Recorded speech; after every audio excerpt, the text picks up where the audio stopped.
anywhere in the world. The United States has now conducted more total tests than all of the following nations combined: France, the United Kingdom, South Korea, Japan, Singapore, India, Austria, Australia, Sweden, and Canada. We're in very good shape on testing, and we're getting better all the time.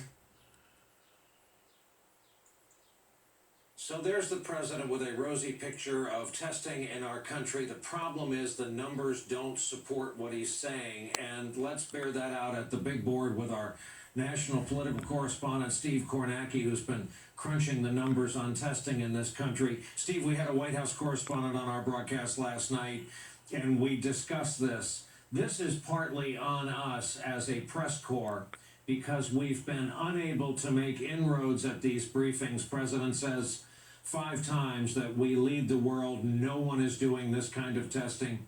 As a percentage of the population, which is the ball game in this calculus.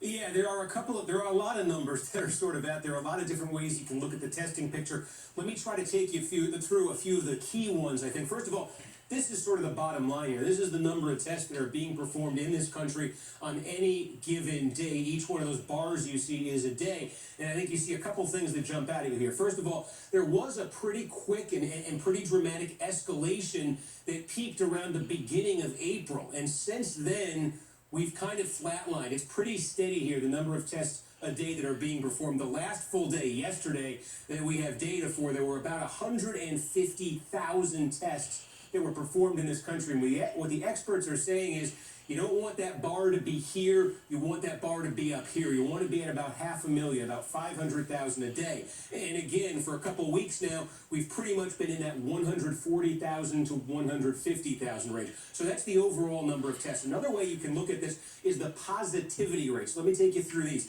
This is the total number of tests, all those bars added together. We've conducted over 4.1 million tests in this country so far. Now, of those 4.1 million, 3.3 million have been negative, and that means that the rest, about 800,000, have come back positive. And that means your positivity rate is 19%. 19% of all the tests that have been conducted in this country so far have come back positive. Realistically, if we're where we need to be on testing, the experts are saying this number needs to be dramatically lower. Globally, the positivity rate is about 11% right now. 11% elsewhere, about 19% here. What that suggests is we are not really getting a lot of folks in the general population who don't have symptoms, who haven't had exposures. You're getting a lot of folks who are symptomatic, who are likely to have it. The higher your positivity rate is, the more concentrated, if you will, the sample is. So you want to get that positivity rate down there. It's at 19% so far. And here's what you were talking about.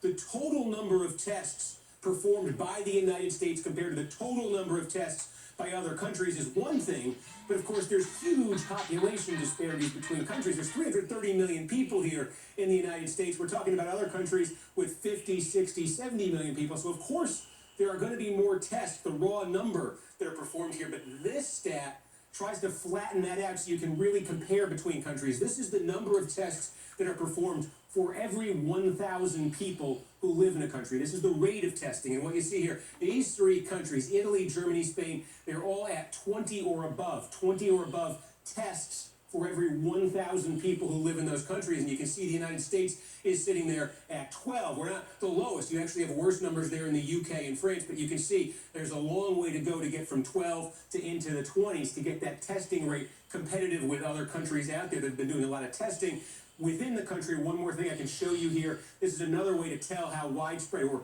not testing is. These are the 5 states with the highest testing rate right now per 1,000. Not surprisingly, Rhode Island's number 1, New York, Louisiana, hot spots where you got a lot of likely cases. That's where you have the most aggressive testing.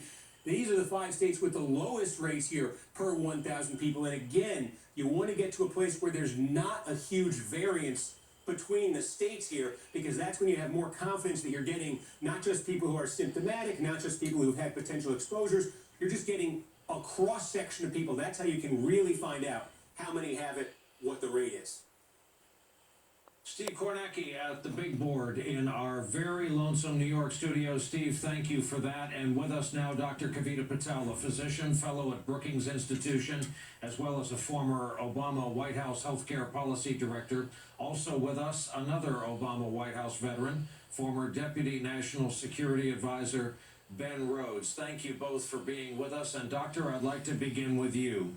I am correct in saying that 150,000 tests a day is terrific if your goal is to find out how 150,000 Americans are doing. That's question A. Question B, 19% positive rate is also largely because if you're presenting with symptoms, that puts you in the lead group to be tested. It's still true in this country that whether or not you can get tested depends on where you live and how much money you make. That's absolutely right, Brian. On your first point, yes, you're correct. What we know is that of those people that got tested, we understand that their positivity rate is approximately 20%.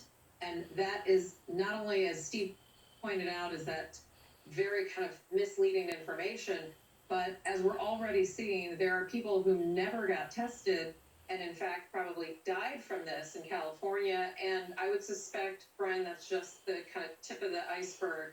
All across kind of our main transport areas in the country, east and west coasts, that we have had positive cases that have gone undetected. Because as you'll recall, in the beginning, we had a problem even with the CDC test itself. So 150,000 today, nowhere near enough. And the trillion-dollar question is, how many tests do we really need? I would even say 500,000 is probably not enough in a day.